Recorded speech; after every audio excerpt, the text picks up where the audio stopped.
What's up, guys, and welcome to Season 2, Episode 1 of my Nostalgia series. So, yeah. The General gives you a break to keep you covered. Yeah, whether it's on your car insurance. Or taking a break from being the auto tune guy. Ugh.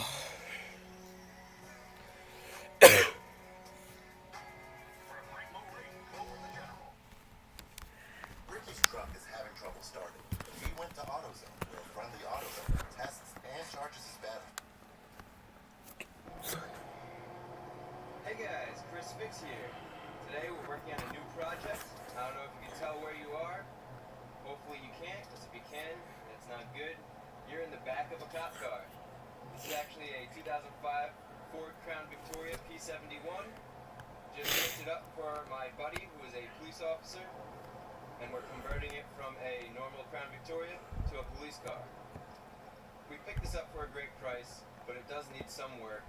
And the few things that we're going to do in this video today are going to increase the value significantly, let alone make the car look a lot better. So let's take a look at this Crown Vic. So we have a 2005 Ford Crown Victoria. This is a P71. It's upgraded for the police. It has an upgraded suspension, heavy-duty alternator, bigger radiator, oil and transmission coolers. The ECU is tuned differently to allow for tighter shift points. There's an upgraded torque converter. It has upgraded brakes, upgraded rear differential gears. This is a 327 to 1 gear ratio. It gives you quicker off-the-line acceleration. We have a special pursuit-rated aluminum drive shaft to handle high-speed driving. There's a stainless steel dual exhaust without resignators, which sounds awesome. And then there's a fire suppression system in this 2005 P71. So those are most of the upgrades included in the police package. Let's go check out the interior. On the interior of the car, we have front cloth bucket seats with a brake in the middle, even though the shifter is found on the steering column. This allows for adding a center console, which the police use for a radio, computer, and other police gear. Above the center console area is a classic map light police use to do paperwork in the vehicle. On the dashboard, we can see the speedometer goes to 140 miles per hour, and the speedometer is calibrated and certified. The rear has vinyl seats, which makes it easier to clean, and the rear doors only open from the outside, so if you're a criminal, you can't get out. Two neat features that this car has is the front driver's seat is a powered seat, which is a rare option. And there's also a tow hitch on this car, which is a useful option. Now this P71 was used as a detective's car, which is good because you don't want a patrol car. Even though this one has 100,000 miles, if you have a patrol car, that doesn't tell the true story because patrol cars are used at idle a lot. So the mileage might be 100,000 miles, but the hours on the engine is potentially a lot higher.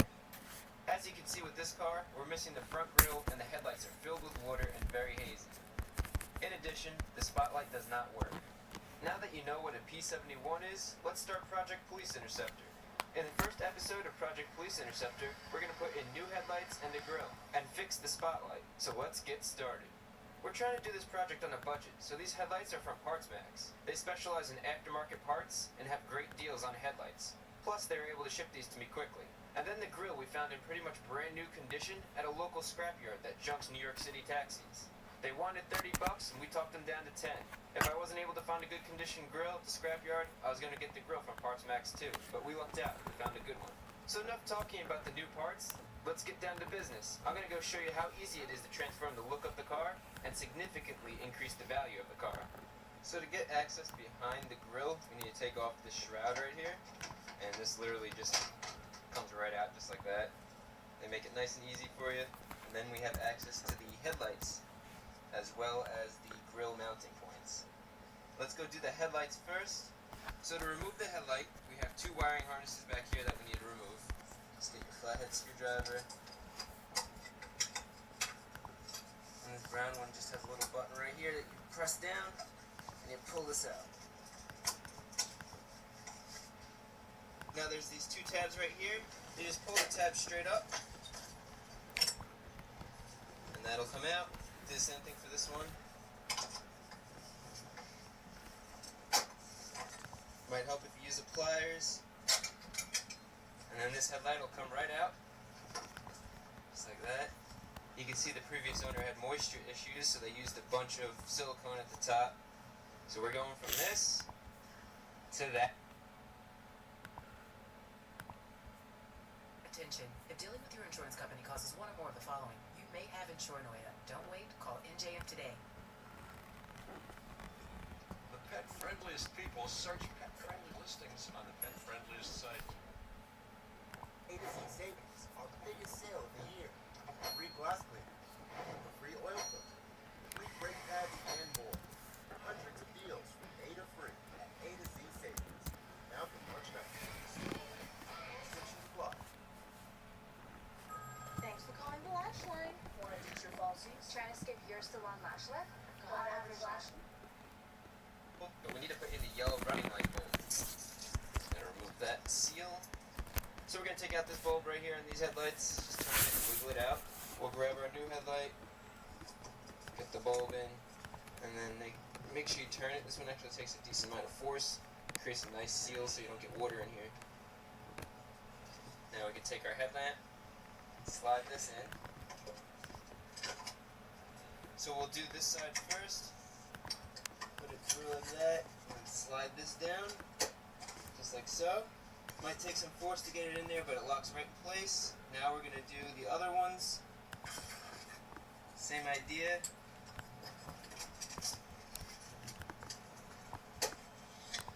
Okay. Now we just have to plug this in and we're done. Goes in like that. That one clips in like that. We'll turn our headlights on. Here's the old one. And here's the new one. Beautiful. Now we'll do the other side real quick. So we got our old headlight. Put in our new headlight.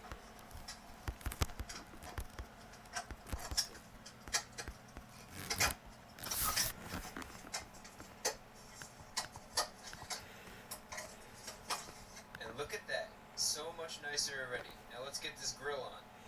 So the grill is pretty simple. On the bottom, it clips in, and on the top, it bolts in. Here's the back of the grill, you can see, here's the bolts, and here's the bottom, here's the clips. So first thing we're going to do, line it up, just like this. Good.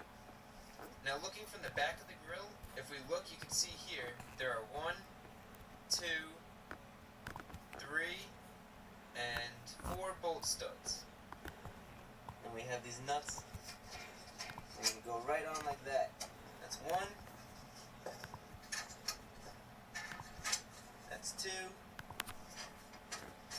3. And 4. These bolts are 11 millimeter. Just going to go tighten them down.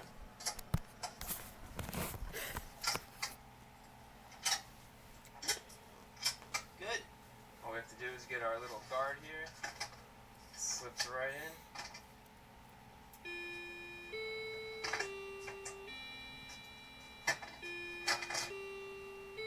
And we are done. Check out the transformation. This is before, this is after. Let's see it one more time. Old beat up Crown Vic, cop car. Okay, with the transformation done, we have one more thing to knock off the list, and that is this broken spotlight. I'm gonna guess either the bulb is burnt out, or there's a wiring problem, and we're not getting 12 volts here. To find out, let's take it apart. The lens is held on by 3 Allen head screws.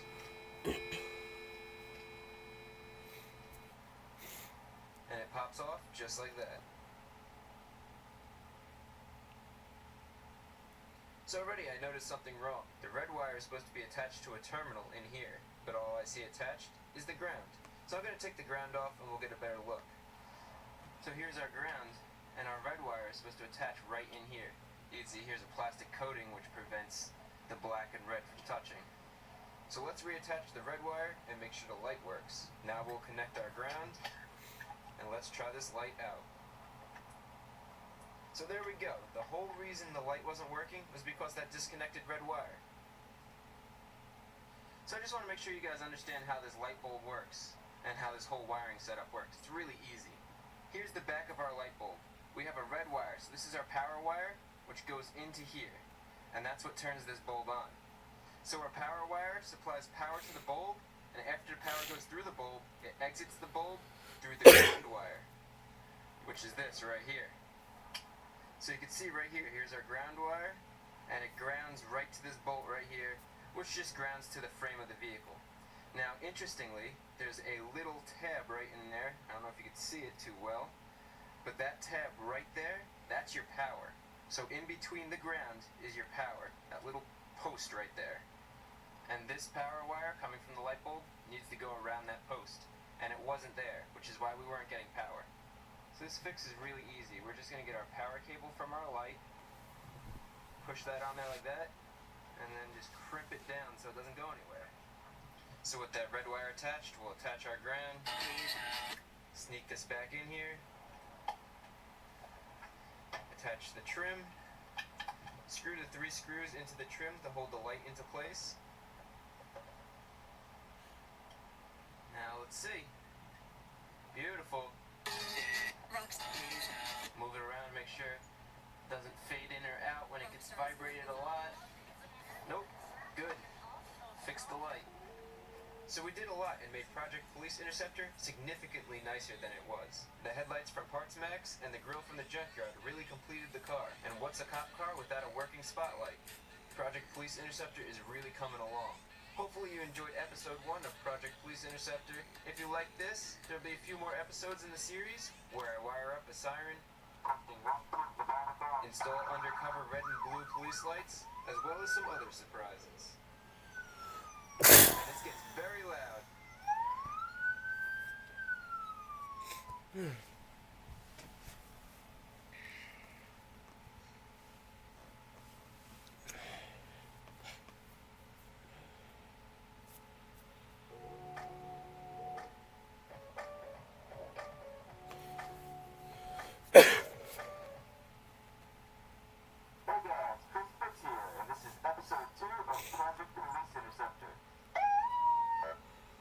In this episode, we're going to go wire in the mic and we'll put a siren in so we could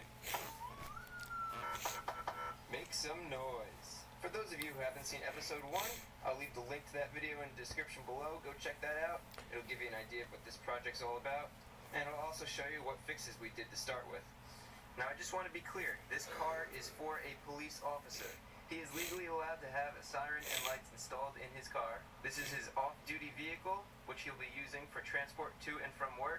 And a lot of times when he's going to and from work, he encounters an accident or he assists other officers. And he's had some pretty close calls with other vehicles almost hitting him.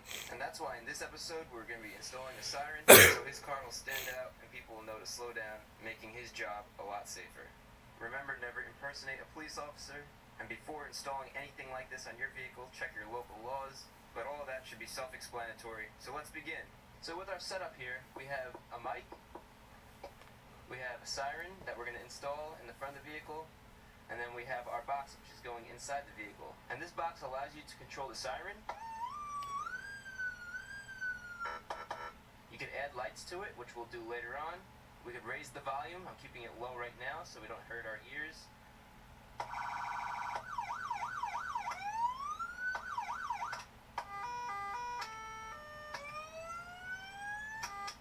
We have different modes, and then we have all this spaghetti which we need to wire up. So the first step is, where are we going to put this control box? The officer who owns the vehicle wants to place it somewhere in the middle here.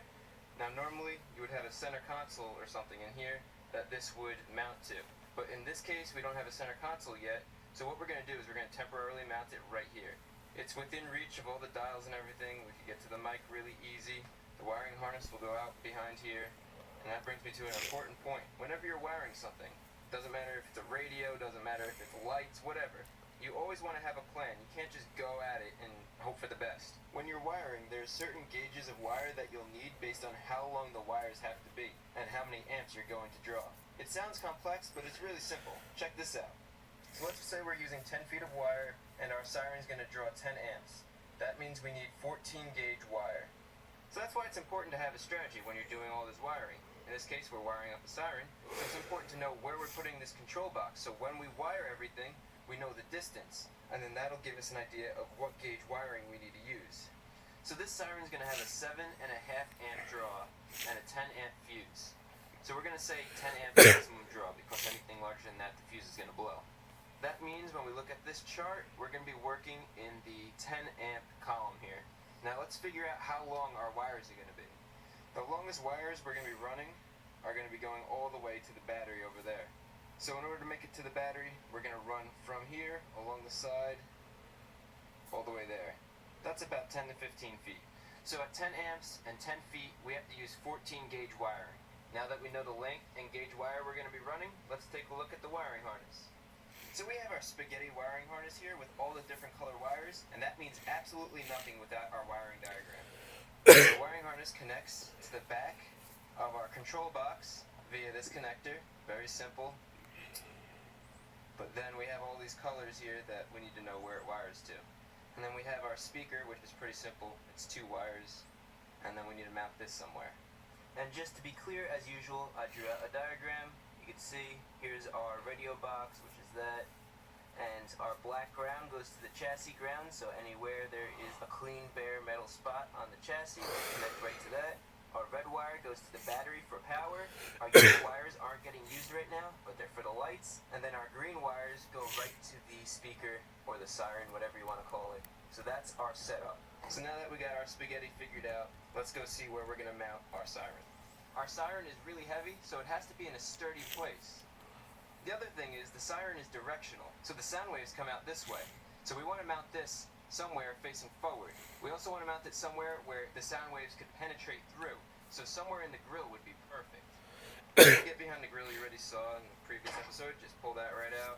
And right behind the grill are a bunch of sturdy mounting points. So let's fit this up. And it looks like the perfect spot right here. So I took the bracket off the siren speaker so it's easier to work with. I'm going to place this where I want to mount it, and I'm going to mark the holes with a marker so we know where to drill. Good. I marked all the slots from the mount just in case we want to use all 3, but we're only going to use the outside too. So let's get drilling.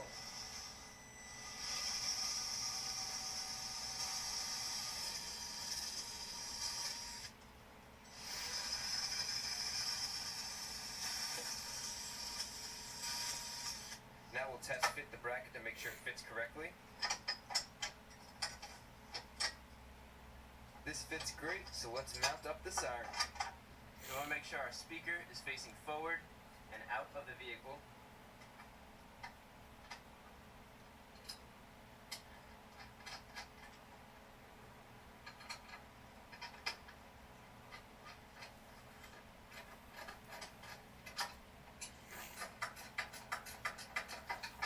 Good, now this is nice and secure. You can see this does not move at all. I'm really pulling hard on this, and it's nice and sturdy.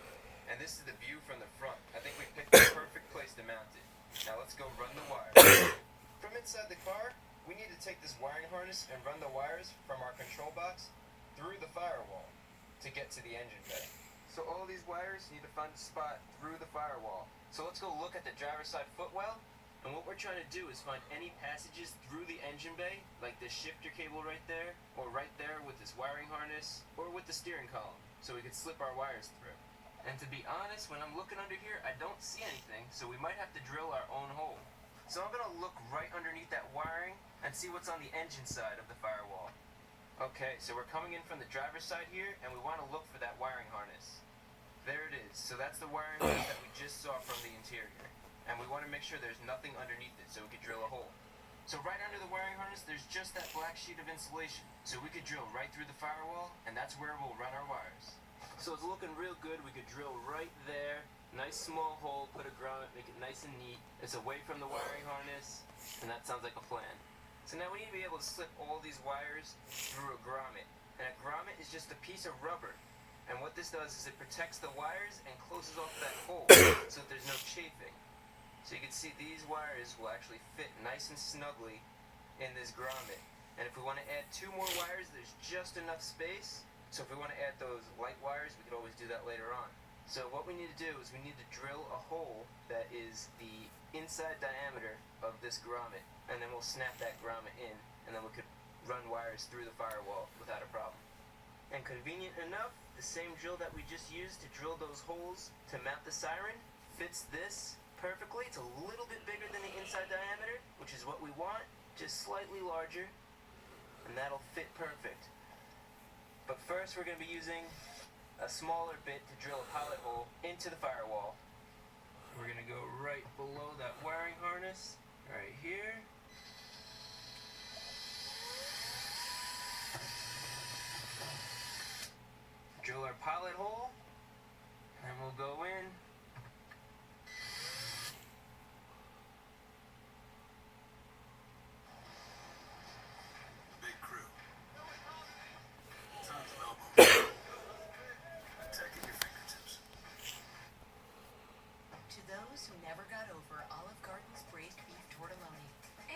those who rallied to bring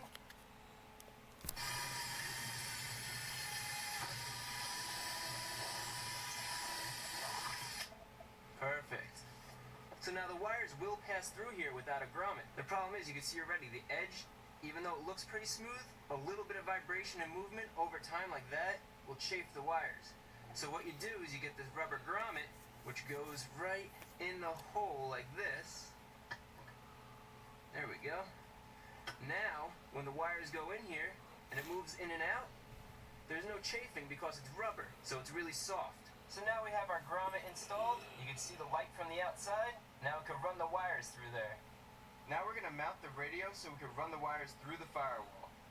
I was gonna put it right here and just Velcro it, but then you see all these wires. What I think we're gonna do instead, that fits in there nicely, and we'll have this clip somewhere over here, and then these wires will be tucked away out of sight. This is only temporary, and I'm thinking we're gonna build a little center console mount right here, so we can mount it to that. But for now, we'll mount it right here. Now here's a side view, and what we could do is we could run the wires back through here. Just like so. So now you're not even going to be able to see the wires. The other thing is, there's a nice bare piece of metal right here, and our grounds could connect right to that bare piece of metal. So let's start out with this black ground wire. We'll remove the carpet piece here, and we're going to ground it right to one of these bolts. So here's the eyelet, and this already came pre-stripped, so I'm actually going to bend it over, just like that. Slide that in there. Grab the crimpers, crimp it good, and give it a nice tug to ensure it's crimped tight.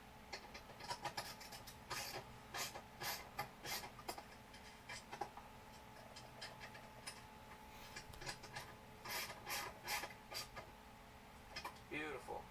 Now we have the whole system grounded.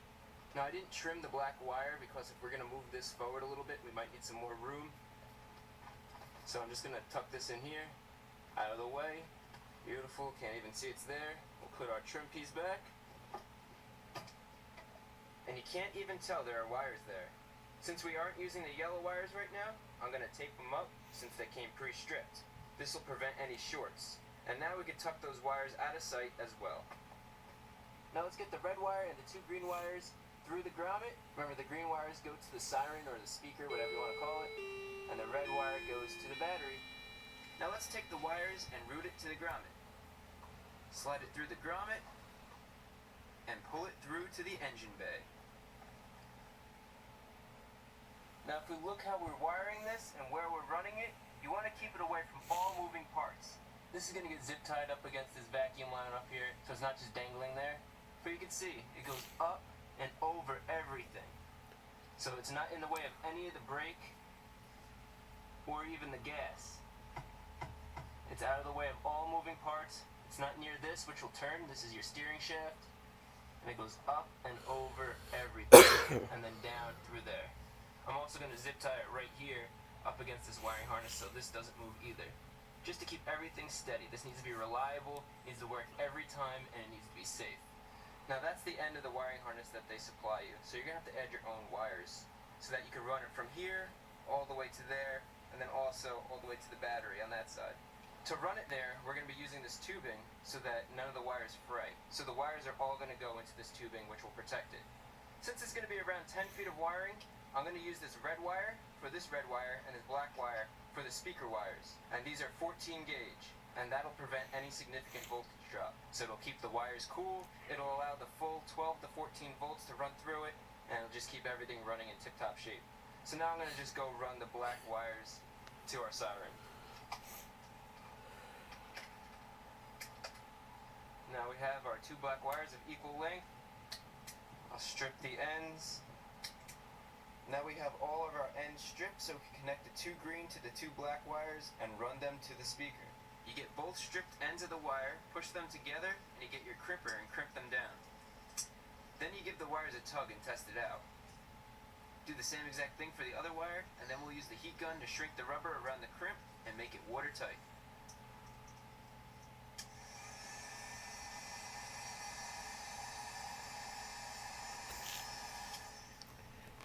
Now that looks perfect. So our two black wires are connected. Let's get our red wire connected. So I'm just running the wire roughly in the area that I'm going to lay it down in so I know where I can cut it. We can cut this right here. We have our 2 red wires here. Crimp these together as well. Test it. Good. Now all 3 wires are crimped together nice and strong and they're heat shrink so they're waterproof.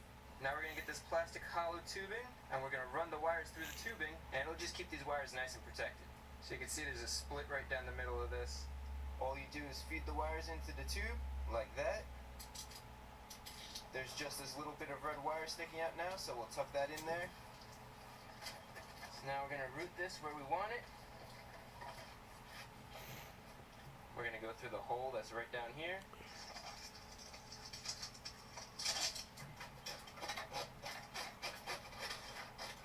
So now we have our 2 wires coming from the siren and our 2 black wires coming from the box. And we're going to get these together. It doesn't matter polarity, just one on one, one on the other.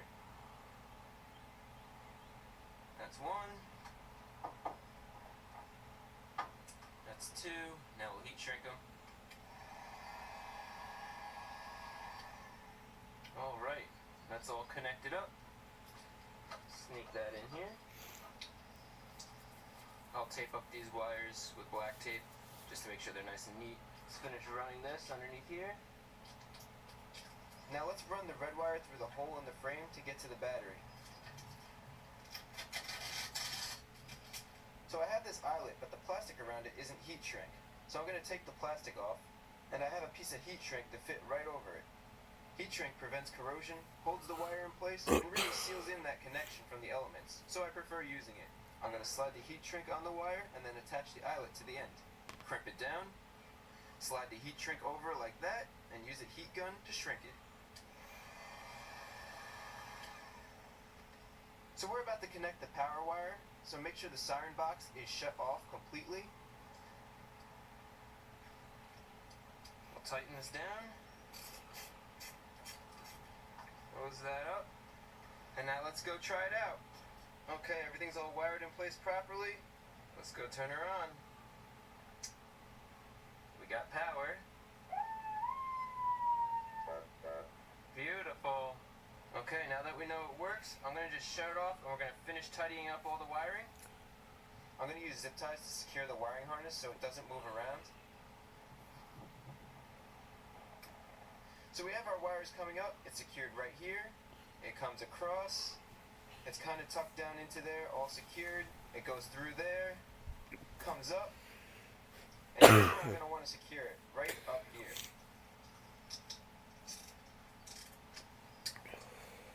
Then it follows the frame along the front. It goes through the frame and meets the battery. So we are almost done. We'll put the shroud back on.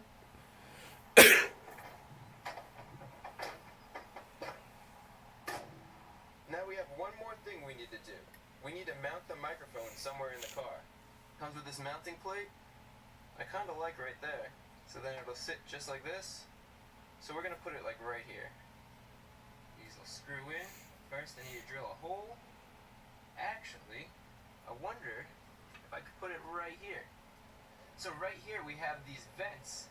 And I'm thinking if I could put this right here and just use the existing vent holes, so then I don't have to drill anything, and it could go back to stock without any holes. Good.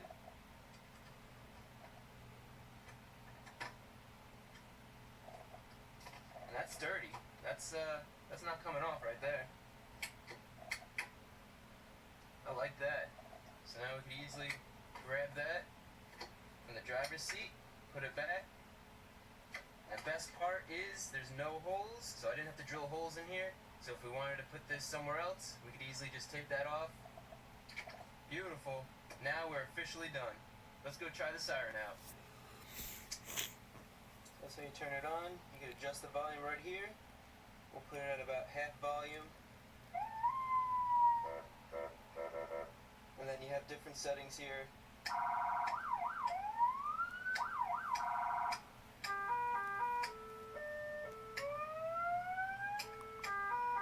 And then later on we could use these two switches for our lights. The fuse is a 10 amp fuse and it's built into this, so we don't have to worry about adding a fuse. And then anytime you want, you just press the mic and you can speak into the mic. And I shut it off, just close that like that, and you're good to go. So there we go. Episode 2, Project Police Interceptor. Installing a siren so that the police officer could be heard. There's less of a chance of him getting struck by a vehicle. It'll make it known that he's on scene. And I think that's pretty cool. It worked out great. And stay tuned for episode 3. Hopefully you like how Project Police Interceptor is coming along. If you're liking it so far, give the video a thumbs up. Also, if you're not subscribed, what are you waiting for? Hit that subscribe button to get new updates on different projects, as well as this project. There are 3 videos down below you can click on, or you can find the links to those videos in the description. And also, if you have any ideas, let me know. Stuff that people have never done or don't commonly do is what's going to make Project Police Interceptor stand out.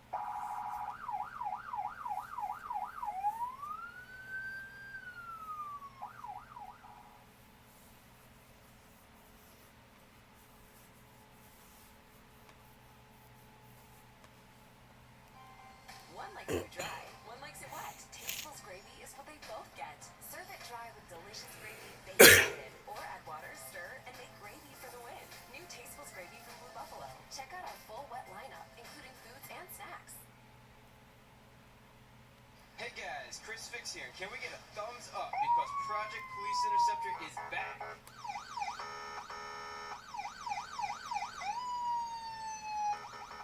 Finally, I was able to get the officer to let me finish the Crown Vic so we could finish episode 3 and episode 4. First off, let me start by saying I don't make many of these update videos. I needed to update you guys on episode 3 and 4 for Project Police Interceptor. But for now on, I want you guys right now to go check out my Instagram, my Facebook, and my Twitter. Whatever you use. I mostly use Instagram and Facebook. But on those social media pages, that's what I use to update everybody on what's going on. Just like, I don't know if you noticed, but last Thursday was the first Thursday I ever missed making a video. And, well, it's because I was at SEMA. And if you were on my Instagram or if you're on my Facebook, you would know that. So I just wanted to get that out there. Check out my Instagram, Facebook, Twitter. Those links will be in the description. Anyhow, getting this car back is a big deal. Finally got it back. The officer uses it all the time to go back and forth to work. He has a long drive. I know I told you guys multiple times what the deal is. And actually, this car has already saved lives, so I am way proud to work on it. I think I'm going to have to do a reenactment of what happened. Right now, I am going to put some brakes in it. It needs brakes. And then obviously, episode 3, we're going to wire up all the lights and everything. I got to make a center console for the siren. And I don't want to spoil too much on episode 3. And you saw the light bar in the front of the vehicle. This is going to be way cool. So we know episode 3 is going to be wiring lights. I have some surprises in that episode. There's some really cool stuff. But what's episode 4 going to be? Well, that's going to be bulletproofing these doors. So contrary to popular belief, guess what? Doors in cars are not bulletproof. When a cop hides behind one of these doors in the movies,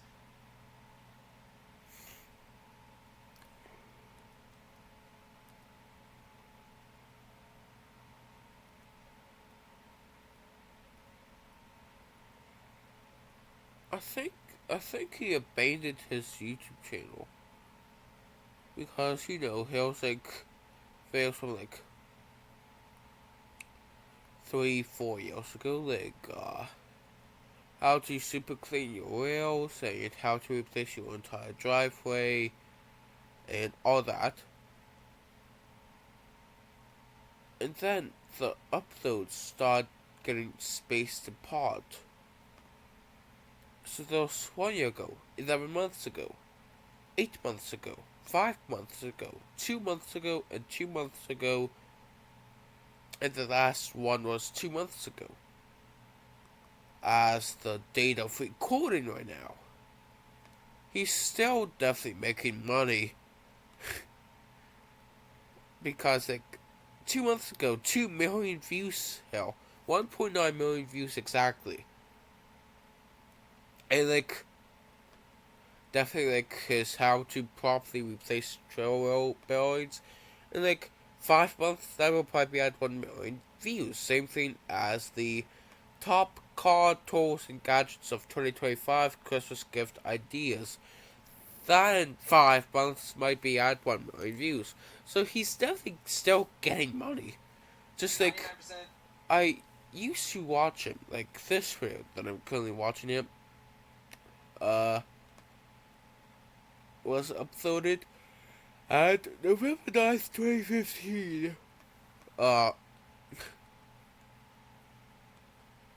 just mainly watched this guy back then, like around 2015.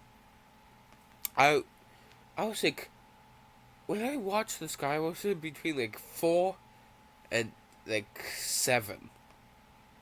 Same thing as a bunch of other creators I used to watch. And here we are. Wait, there's no episode 4?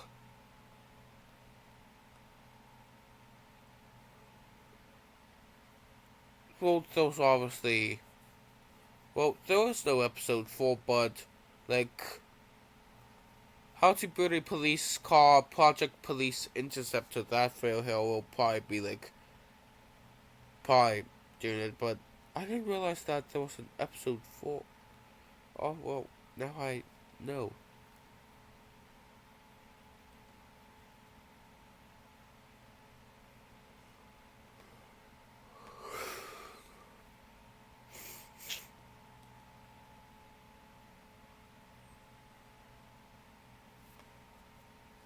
These doors are not bulletproof. If they are, there's a little badge that goes right on the door and it says it's armored. I mean, it's expensive to armor doors, which is why we're going to be doing it. Because how cool is that? Make a bulletproof door?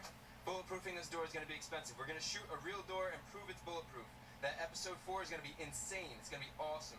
I'm really excited to do that. I need to try to find bulletproofing that is cheap, and it's going to go inside the door panel, so I'm going to take the door panel off. So if you guys have any ideas, any connections, anything like that, let me know. I'm totally down to listen to what you guys have to say. Comment in the comment section. That's episode 4, so we got some cool stuff. Speaking about him, like, abandoning his channel, he does have 11 million subscribers. But also, he could still make money off of getting 1 million views per video. Because obviously, you gotta think, let's say, like, I have the same size of subscribers, 11 million.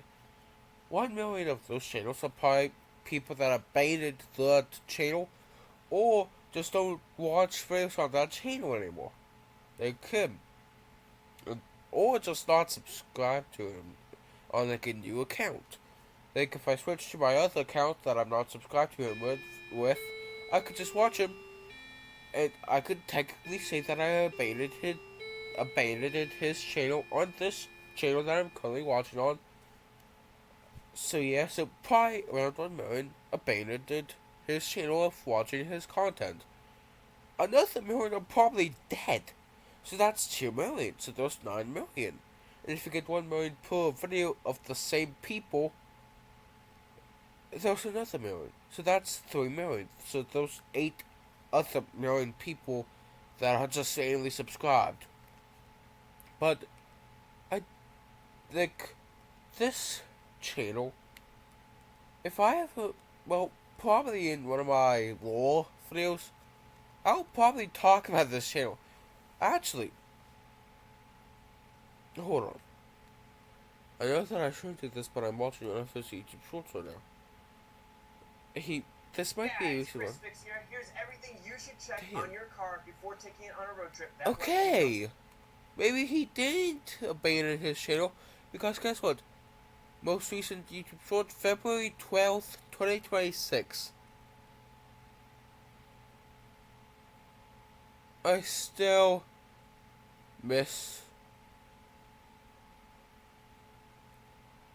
episode 4 of the Police Interceptor.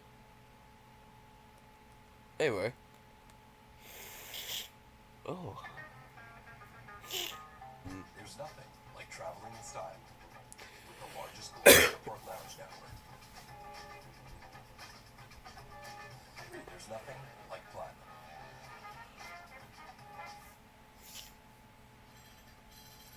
Friskies!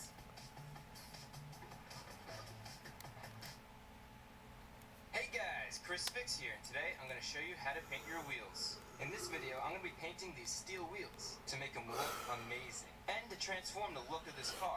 Because personally, I don't like the look of hubcaps, especially these hubcaps, and under those hubcaps, These steelies are all rusty and look horrible. So we're gonna go from these ugly rusted wheels to this, which looks amazing and really transforms the look of the car.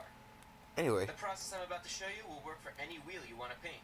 Whether aluminum alloy, since chrome, or I steel. started And I'm just gonna be watching using common Family tools Feud so you can on do this at my home. Phil channel, If you have the aluminum channel that wheels I'm are watching polished this and on. shiny, I And have a video now on I'm how to watching fix car scratches and burn content marks and on the those, Out the and then Boys polish them up content with and clear just coat. all and I'll leave a link to that video in the queso description. content But and if you all wanna this paint your stuff. wheels, I just wanted to watch Family Feud on this channel, but now I'm watching a ton of content.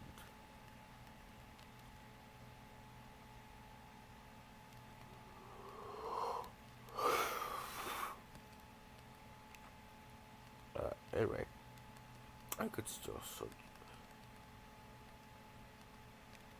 I found another iconic video for me. I'm saving that to my watch later, actually.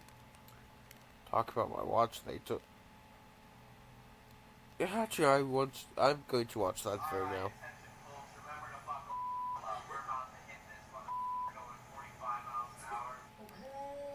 This episode is sponsored by SimpliSafe, the only security system that has heat-seeking missile technology that calls the police. The SimpliSafe wireless outdoor security camera is here. This camera has it all. A 140-degree field of view that's wide enough to keep watch over your yard.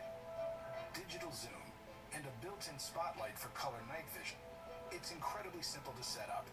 No wiring needed. Now an integral part of SimpliSafe's award-winning home security system. I'm a Second Amendment supporter, but SimpliSafe is a good solution for when plan A fails. Ever since I moved for the 7th time, I had some security problems with people. Basically, we installed the whole system in 10-15 minutes. It's all like adhesive if you want, or you can put screws in, but it fastens everywhere. There's sensors for motion, temperature, glass breaking, water. Wait, who installed it? Oh, this is the system that came with the house. So, place that one. Panic button. Very.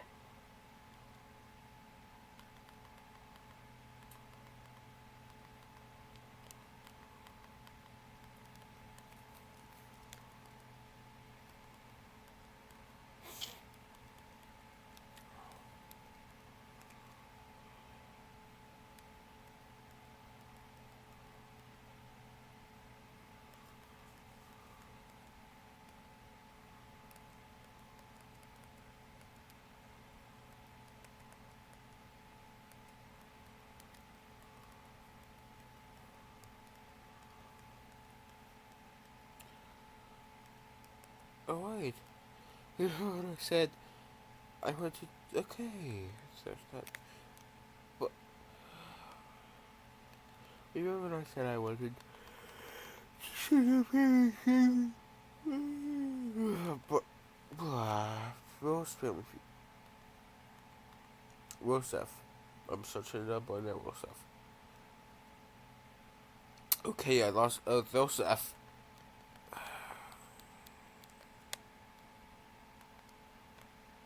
Rosef family feud.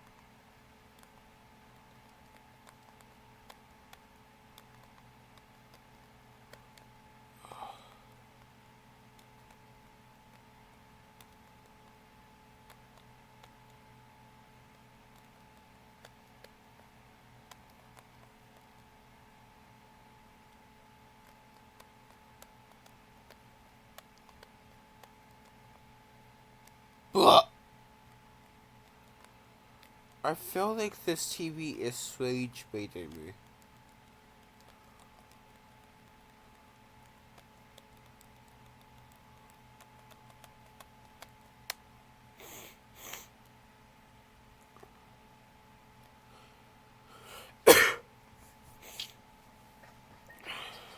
Eating buzzard? That's easy. But stress sweating on live TV? That stinks. We're a U.S. state that is part of New England. Spain.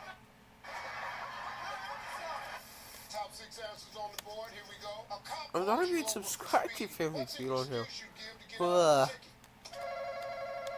I was going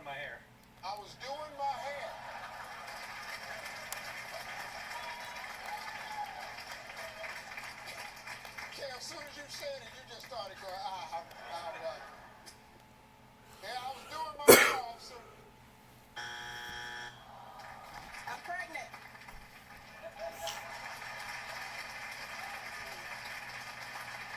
I'm pregnant.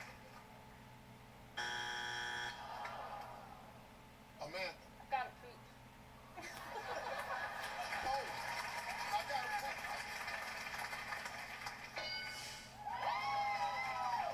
Jamal, Late for work, Steve. late for work. Don't play. Whitney, a cop pulls you over for speed. What excuse you give? Get out the ticket. What about I'm having a bad day? Hey, no, damn all that. Let's do my answer. She's having a bad day.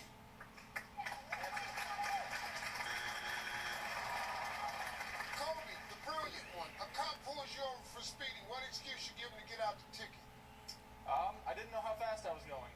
I didn't know how fast I was going. Hey, Shaylee, the cop pulls you over for speeding. What excuse you give? Get out the ticket. I'm gonna be sick. I'm gonna be sick. Kevin, 2 strikes. You gotta be careful. The other family can steal. I didn't know the speed limit changed. I didn't know the speed limit.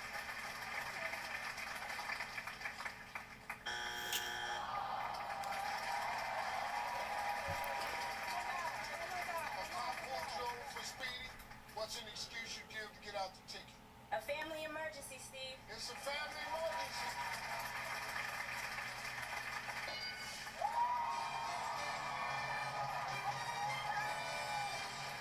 Number 6.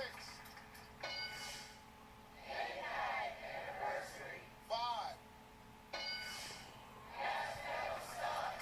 Top 4 answers on the board. Name a popular Tom Cruise movie. Top Gun. Top Gun. Wow.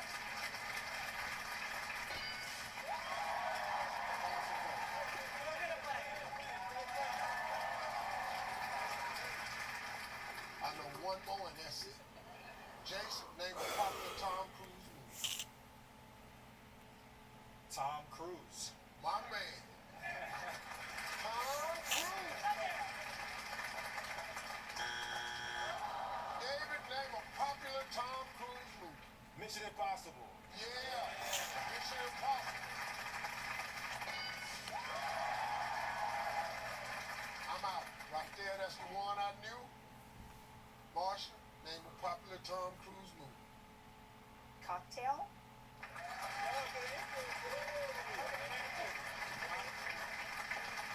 Cocktail.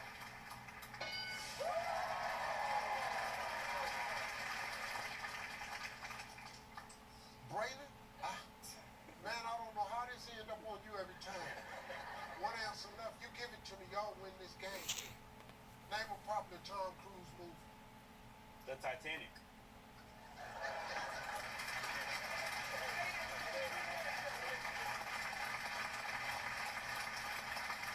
The Titanic. All right.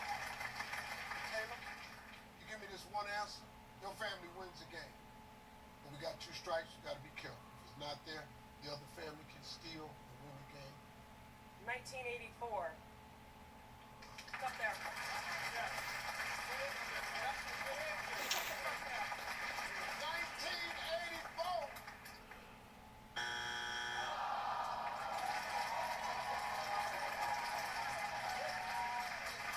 Family, here's the deal. I got one answer left, one answer only. You give it to me, your family steals, your family wins this game, your family's in that circle playing for $20,000. But if it's not there, the other family wins the game and they will be playing for $20,000. Name a popular Tom Cruise movie. Steve, we are going to go with Jerry Maguire.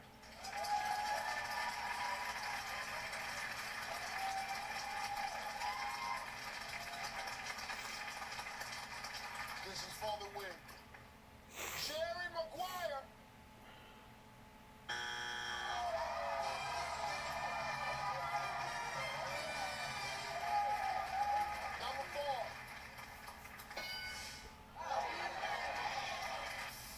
7 answers on the board. Name a living female singer who might shatter glass when she hits a high note. Beyonce. Beyonce.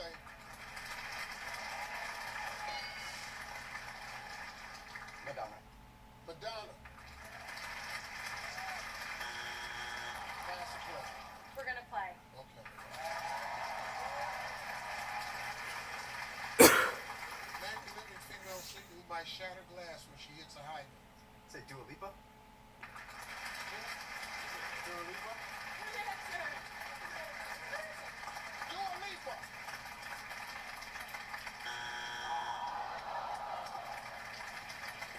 Alex? Name a living. Was she living what you just said? Name a living female singer who might shatter glass when she hits a high note. Britney Spears. Britney Spears. All right, we got 2 strikes. Gotta pay attention. Other family can steal. Name a living female singer who might shatter glass when she hits a high note. Mariah Carey. Mariah Carey.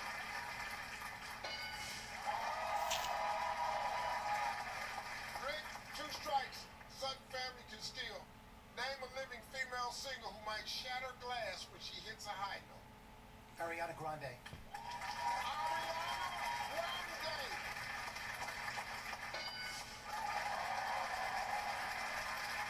Isabella, 2 strikes. Sutton family can steal. Name a living female singer might shatter glass when she hits a high note. Rihanna. Rihanna.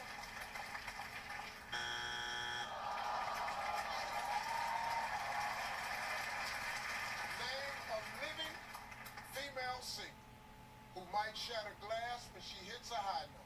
Celine Dion. Celine Dion.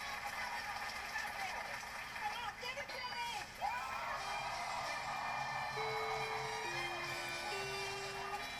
Number 7.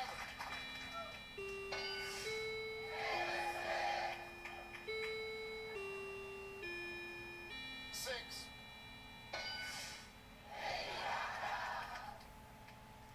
Two. Top 8 answers on the board. We asked 100 women, if a man plays what instrument, he's probably good at making love. A flute. A flute.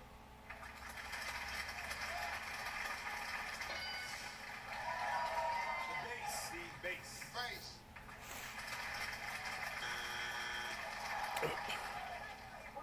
We're gonna play. Hey Sam, now I'm gonna say this one time. We asked 100 women. 100 women. Sam, if a man plays what instrument, he's probably good at making love. The guitar. The guitar.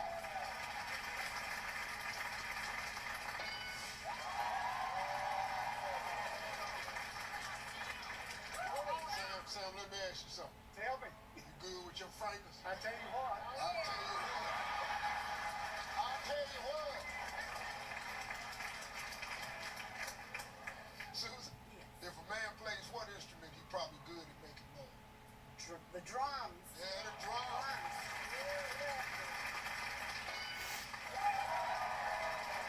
Hey, Jimbo, if a man play what instrument, he probably good at making love. I'd say the trombone. I'd say trombone. Take it half.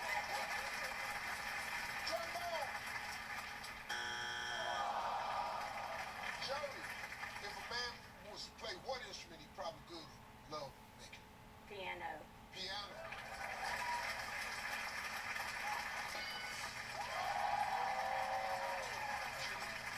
If a man plays what instrument, he probably good at making love. I'll say the harp. The harp. It's there. It's there. It's there. It's there. It's the strings, right? It's about the strings. It's about them strings, all right. I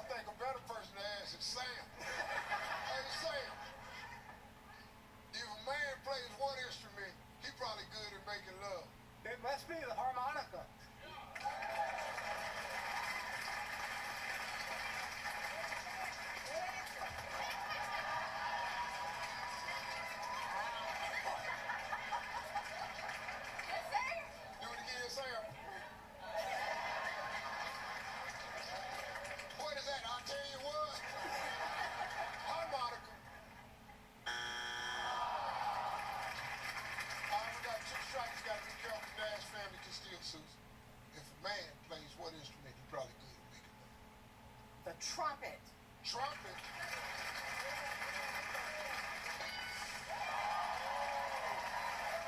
Just about 2 strikes, you gotta be careful. Nash family can steal. If a man play one instrument, he probably good at making love. The violin. He's not a violin.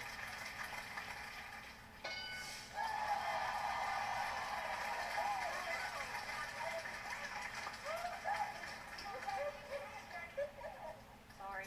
I'm saying, what the hell? I don't know. Sorry. Oh my God, I can't believe I've it's run what you're out of doing again. Oh, my hand's about to split open. I can't- know. I know. Okay, I'm sorry. Okay. Y'all, one answer left. You give it to me, you clear the board. But we got 2 strikes, the other family can steal. If a man plays what instrument, he's probably good at making love. A tuba. A tuba.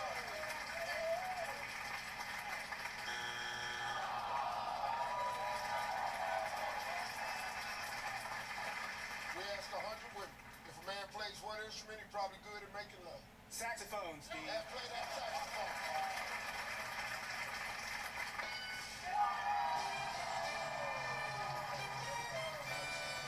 Top 7 answers on the board. We asked 100 men. Name a place you would never take a first date. Fast food restaurant. Say it again. Fast food restaurant. Fast food restaurant. Strip club. Strip club.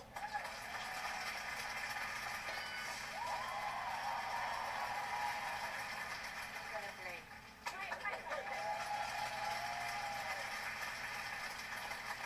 Miriam, we ask 100 men. Name a place you would never take a first date. A bar. To a bar.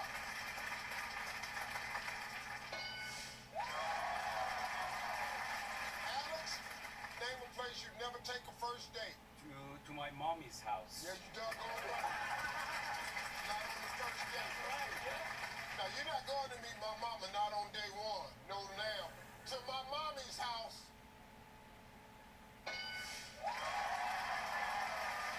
All right, now, Mo.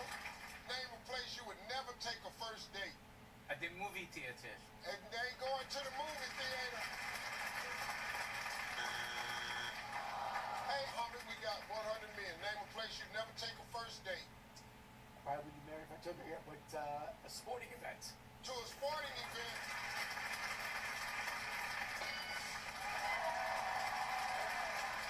Canoe. Name a place you would never take a first date. Park. To what? Park. Oh, park. Yes. Oh, okay. To the park. All right, we got 2 strikes, Mary. We got to be careful. Other family can steal. To bed.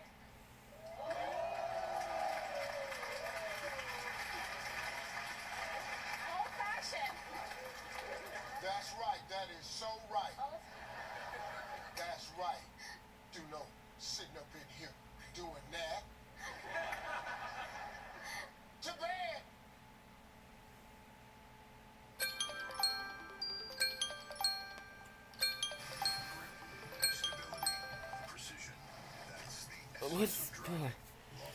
Luckily, I didn't fall asleep, so yeah. Sometimes I just want to close my eyes. But that's gonna be the end of this tutorial, and bye.